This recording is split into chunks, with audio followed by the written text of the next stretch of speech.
Kenny was necessarily talking about how the defense was a little bit sluggish near the end and a couple of those scrimmages, and the run game was just necessarily just running through you guys. Can you necessarily just address what's going on with the D-line? Well, I mean, we're still installing, and we're getting really good looks in the run game, and it's great because we're not going to get a false sense of confidence. I mean, we're better up front on both sides of the ball, and when you got to do your 111th on defense and you got to do your job, if one guy's not in a fit or he misses a tackle, and those are things that happen. But to me, it's an opportunity for us to get better and to learn from it, and not get a false sense of security in terms of our ability to stop the run.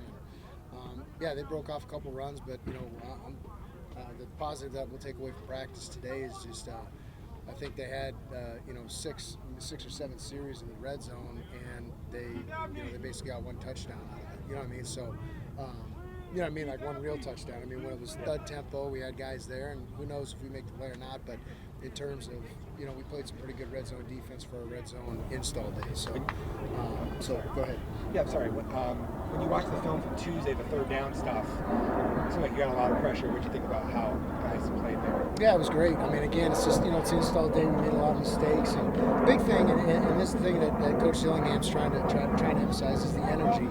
And, we talk about it all the time on defense. We just want to be consistent. And, we got some new faces, and it's part of the process, really. And really, it's encouraging, too, because it shows that the offense is establishing an identity themselves. So, again, it's anytime you're challenged, it's an opportunity to grow, and can't wait to watch the film and get better from it. And come out on the scrimmage day on Saturday and improve upon it. When you talk about the new guys, as far as this assimilation process, now that they've been practicing, a handful of times, are you pleased with the progress? Because now you have to be realistic on the one end, but on the other hand, you want to see some results at this point. Yeah, I mean, it's interesting. We have some experienced guys on defense that we brought in, from the portal.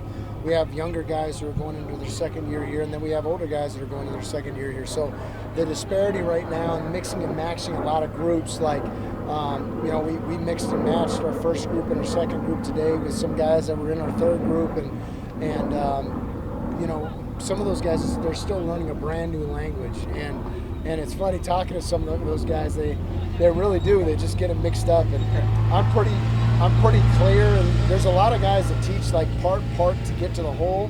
Well, right now we're teaching the whole, and then we're cleaning it all up. So we're just, that's where we're at right now. So guys are still learning it, and every time they take a test, they got to come out here and do it, on defense. And being the 5th practice, we're so much further ahead than where we've ever been. We have so much more in than we've ever had, and I'm excited to see what practice 6 and so on is going to look like, because it's only going to just continue to look better, and the communication is going to keep getting better.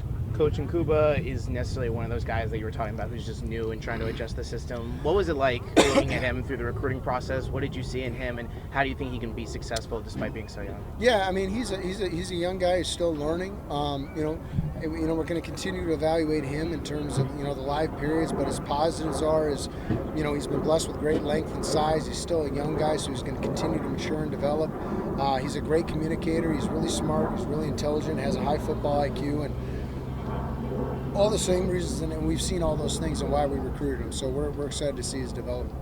I got the other freshmen, the freshman newcomers. You got the other 2 DBs, Martel, Ramar. How they jumped out. Oh yeah, they're doing great. I mean, they're guys who are still trying to figure it out, and learning when to play fast, when not to, when to let their ability take over, and the more they learn what to do and how to do it, and when they get to the why they're doing it, you're going to really see those guys really blossom and show out. A guy like Keith Abney, do you see him more at corner rather than nickel? I don't know. He's just so valuable at 2 positions. I would argue there's probably nobody on defense that has a higher football IQ, and he's a guy that's going to play a lot of football for us. Coach, you talked about some of the interchangeableness in the defensive back group. What has that group kind of meant to the defense so far, only 5 days in? Yeah, well, we haven't done a whole lot of interchanging. Keith is probably the only guy. As we get our install, kind of move past our install and more to cleaning things up, rather than everything being brand new, then we're going to start to move guys around, see where their best fit is. But right now we got our guys learning certain positions, and when we feel like they're really comfortable in those positions, then we'll try them out at others. How would you assess linebacker play so far in the spring practices? Yeah, I mean, they're still figuring things out. They're still learning exactly what the standard is in that room. When you lose a guy like Trey Brown, and Tate's not practicing, those are guys that, brought a lot of consistency to that position. So when you bring in, some talented guys like Zyrus and Jordan and Keyshawn, they're still like it's still they're in their 51st dates mode. Like there's still brand new things that they're still trying to learn. And once the terminology gets set, you've seen those guys flash already. They made some plays here in these first 5 practices. I'm just excited to see those guys and just how they continue to progress. Coach said that the energy just needs to change going into Saturday just to finish the week strong. Do you feel like there's anything specific that needs to change after a couple days in pads, and anything specific that just needs No, to I mean, it's like, here's the thing, like defense is interesting, and this is just like, you could have 5 really bad plays and 2 good ones, and it was a great day for the offense. If you have 3 explosive plays like we gave up today, and they move the football, and 3, give up a deep pass on the sideline, you give up a blown coverage in palms, you give, you give up a long run on the very first play of team, it doesn't feel like a great day, but, on the first drive, we held them to a field goal, you know what I mean? And then they come back, they hit us on a deep ball, and they finish the drive with a great score in the red zone. They run over, a couple guys on 3rd and 8 from the, we got them to 3rd and 8, we get them off the field, and they got to kick another field goal, and now the whole practice is different. So, yeah, we got to have better energy. We got to be able to respond, and one of those things, we got to put pressure on guys, see if they are going to respond, and that's really where we're at. So that's defense in a nutshell. I mean, you remember the couple or few bad plays, not the dozen good plays, and guys got to understand that. I mean, that really is. That's the world we live in, and that's where we just got to change. We're expecting more out of our defense than that. It's literally what Kenny said.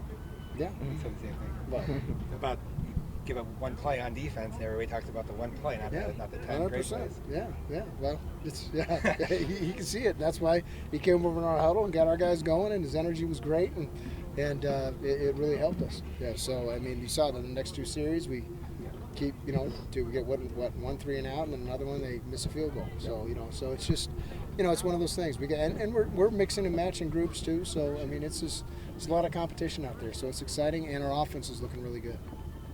Coach, is that short memory part of that, the smaller details that the guys have been preaching about when I talk to them?